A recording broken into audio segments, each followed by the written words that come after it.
Nous poursuivons cette mobilisation ensemble à 6 organisations syndicales dans la fonction publique.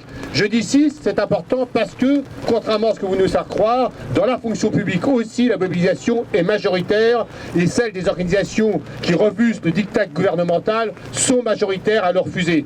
Parce que, mes camarades et mes amis, nous n'allons pas accepter ni hier, ni aujourd'hui, ni demain, une contre-réforme des retraites qui, pour ne parler que de la fonction publique, va entraîner des centaines de milliers d'agents à perdre leur départ anticipé qu'ils avaient aujourd'hui grâce à la catégorie active. On ne va pas accepter une contre-réforme des retraites qui va entraîner des chutes de pension faramineuses pour des milliers et des dizaines de milliers d'agents, qu'ils soient enseignants dans la territoriale ou dans d'autres secteurs. On ne va pas accepter aujourd'hui, comme on ne l'a pas accepté hier et on n'acceptera pas demain, une contre-réforme qui conduira à accroître encore les discriminations faites aux femmes et qui demain conduira dans la fonction publique à avoir des retraites qui pour les femmes seront encore plus discriminées par rapport à ce qu'elles sont aujourd'hui. Tout ça, mes camarades, ensemble, nous l'avons refusé hier et encore une fois nous le refusons aujourd'hui. Pas parce que nous sommes pour le statu quo, pas du tout. Nos organisations syndicales portent des dizaines et des dizaines de propositions et savent que le projet actuel du gouvernement est quelque chose, est une régression.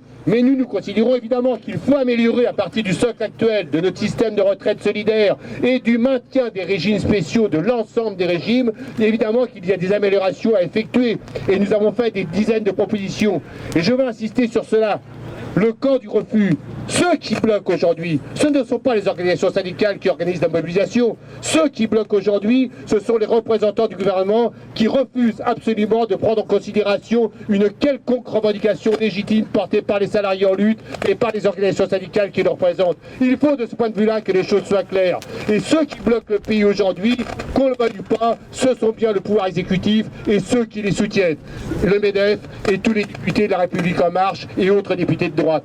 Et donc je veux dire ici, et je prends l'engagement devant vous au nom de la CGT, que la lutte, nous ne l'arrêterons pas aujourd'hui et nous ne l'arrêterons que quand nous aurons obtenu le retrait légitime de ce projet régressif et que nous pourrons enfin nous mettre à la table d'une négociation pour améliorer notre système actuel et faire que nos retraites solidaires soient plus et mieux demain au service des salariés de ce pays. Et dans cette lutte-là, évidemment, nous sommes dans une lutte interprofessionnelle et nous savons qu'il y aura encore une grève massive demain avec des manifestations massives.